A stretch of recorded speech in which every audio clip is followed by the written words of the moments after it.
Hello, ladies and gentlemen. Welcome, welcome, welcome. I wish you well. So,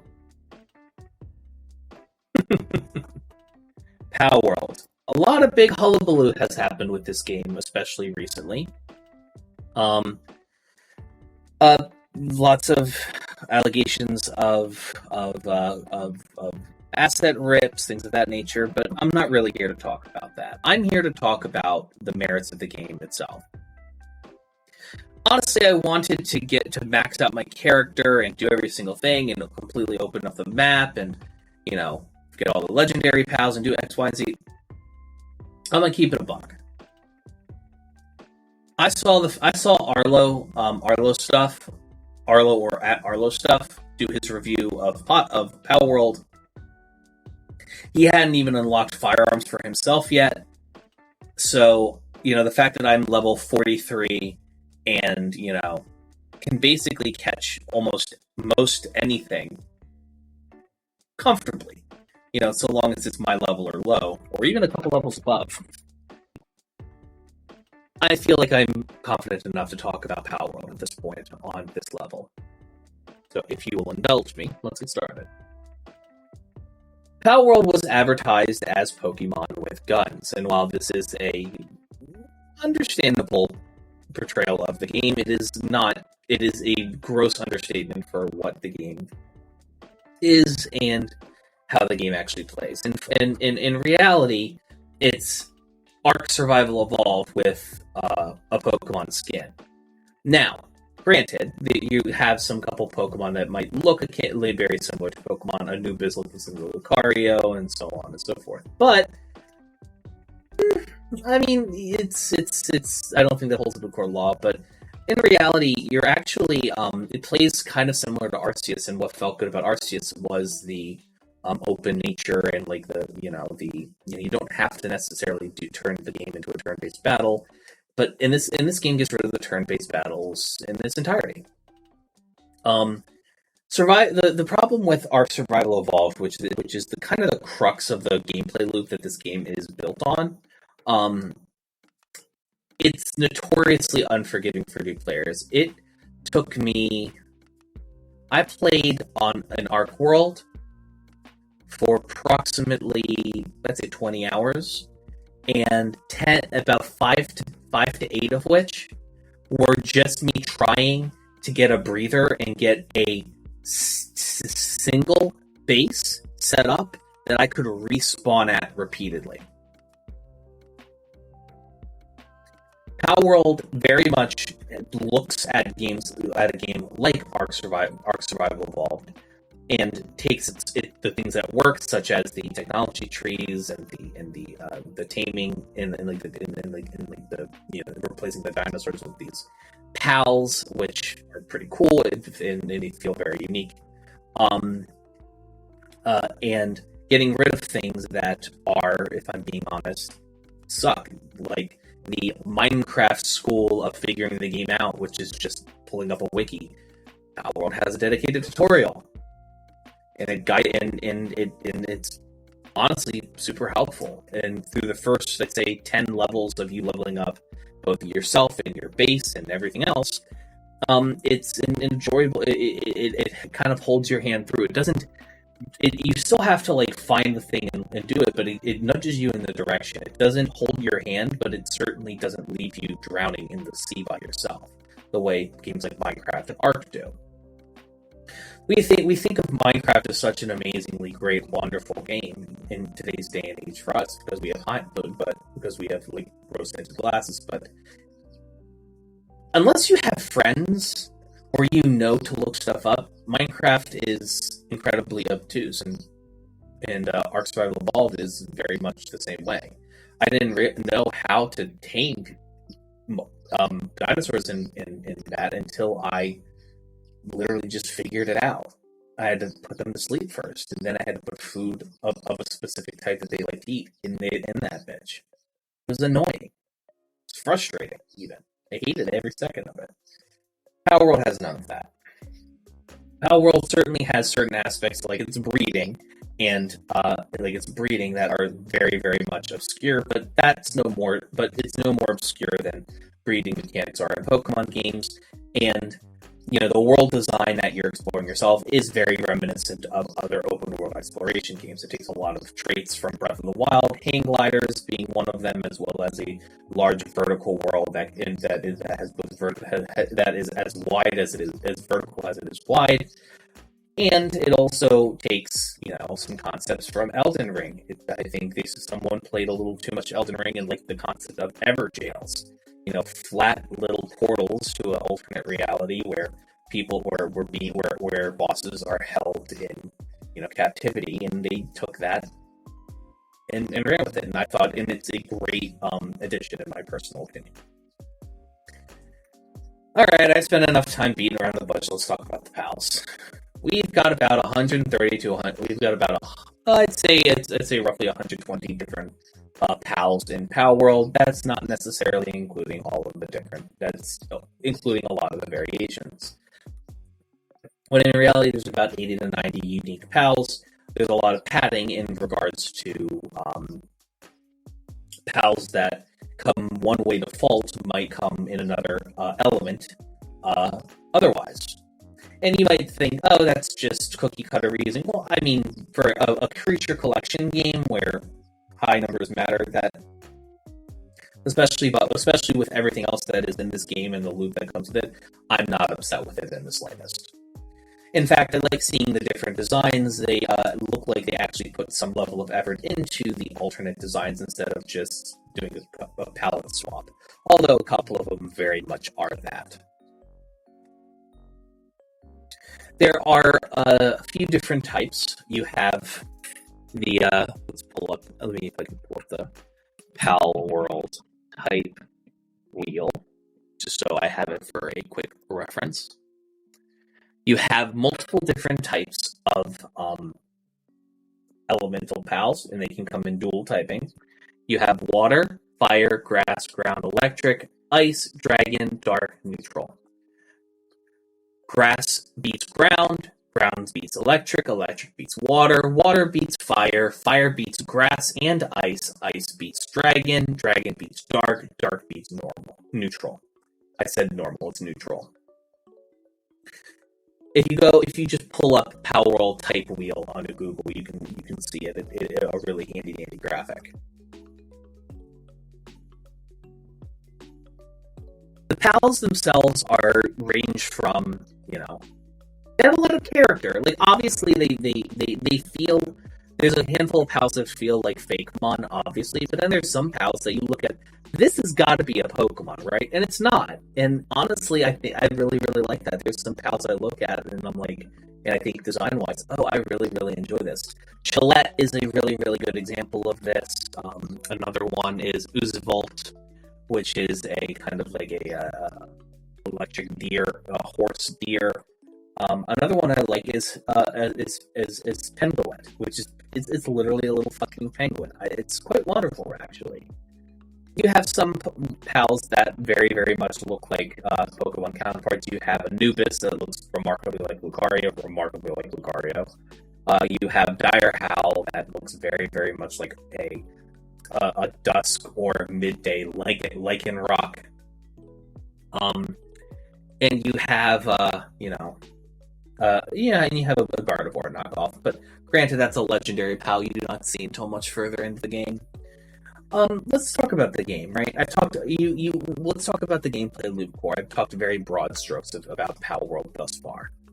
In Palworld, you have you start with nothing but the clothes on your back, and your tutorial tells you go to this little shrine, activate it. You've activated your first fast travel point. You gather some stone, you gather some wood, some wood through the form of sticks on the ground, and you gather these things called pal fragments, which are this little blue ore that you can find, and then you use that to make a workbench.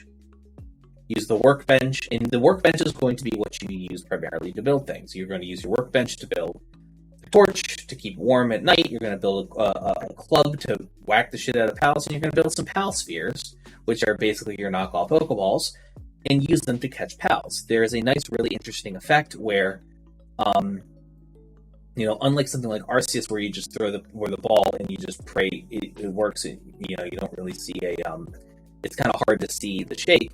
In Palworld, there is a literal a signifier. Let me use words properly. There is a UI component that comes up onto the screen that increases the percent that when you catch it, you have a base percentage chance. If it gets caught, the percentage chance goes up. If that ticks, it goes up even more. And if that ticks, it goes up even more. And then if it ticks a third time, it's been caught. There are that UI component adds a lot of enjoyment to the process of catching. You're not just seeing the tilts of a pal sphere. You're also seeing the likelihood that it's going to happen, and it allows you to play numbers games in your head. Palworld's very transparent with what you can and can't do. Things that are a higher level than you, you're really not going to be able to catch them. Also, all the pals want to kill you. It is very, very explicit. If you go, there are pals that are very passive, like Teofant, like Lamble, Katvia, Hengalet, but then there's other pals, or a Celeray, and then there's pals that will fight you on sight, like your dire wolves, like anything in the non-starter zones. Most of it's not going to be until you get far away from the base game areas that things are going to want to fucking fight you. In fact, I would also argue that even the large bosses that are roaming around in the said starter areas don't want to fight you either. A lot of the enemies are fairly passive in the beginning game, which makes it easier for you to start a starting base, start building a house, and start getting your pals to work. Getting your pals to work, let's talk about it. People say, oh, you can kill pals and do and fight and do all this stuff, blah, blah, blah, blah, blah, blah, blah, blah. In reality, there's actually very little incentive to kill pals other than just being a bit of a dickhead or lazy. Catching pals routinely is just as effective at getting the materials they drop as killing them.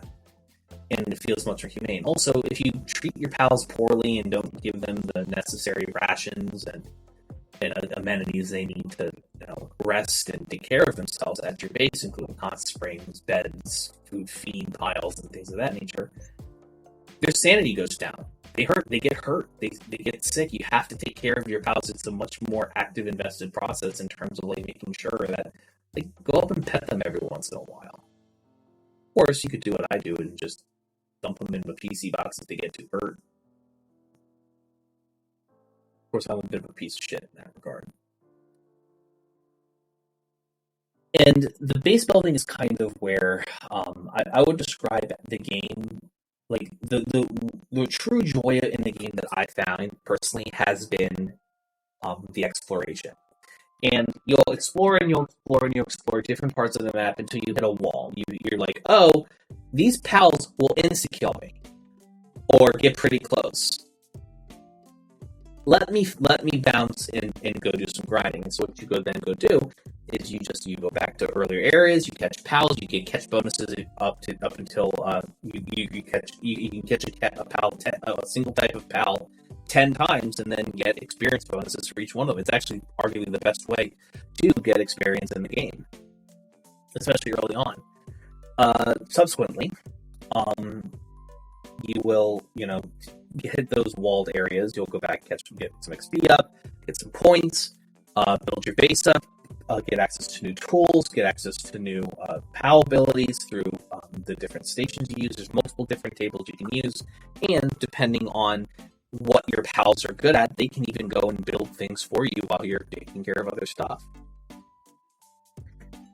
You will go get more weapons, raise your pals more, maybe breed something if you want to, and then after a couple levels or just some a training montage, and some new fat gear and loot, you're able to go into these new areas and feel relatively comfortable.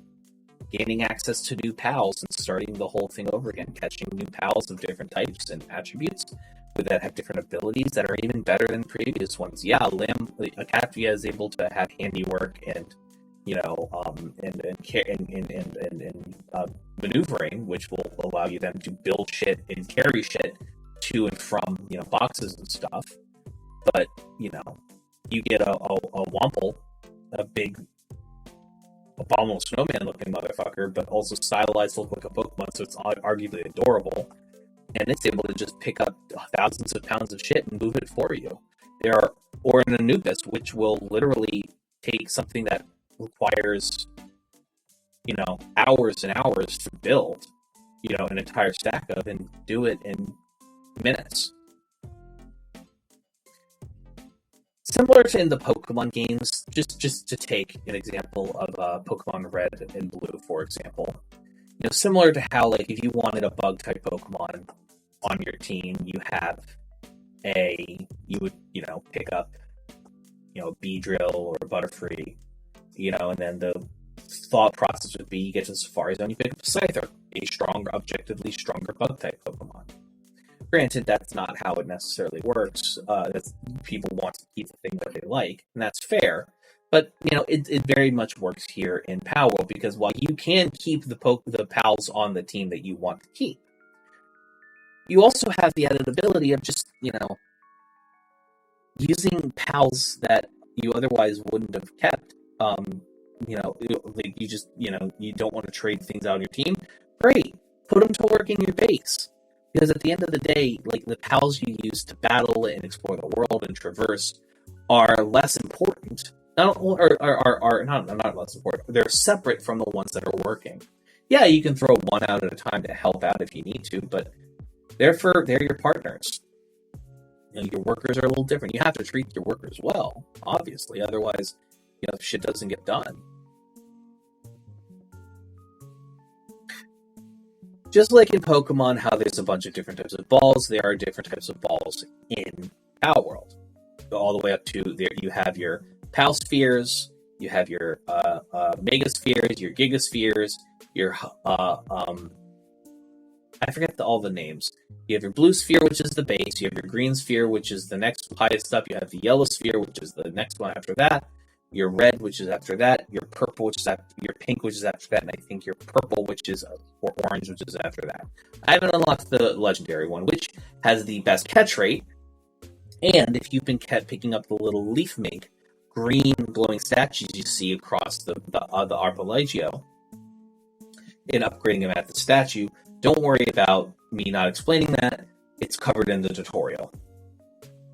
This will allow you will be able to go and catch legendary pals at different sites around the map. Ladies and gentlemen, I encourage you, if you see something out in the distance, go to it. Just because the water looks endless doesn't mean there's nothing out there. Just saying.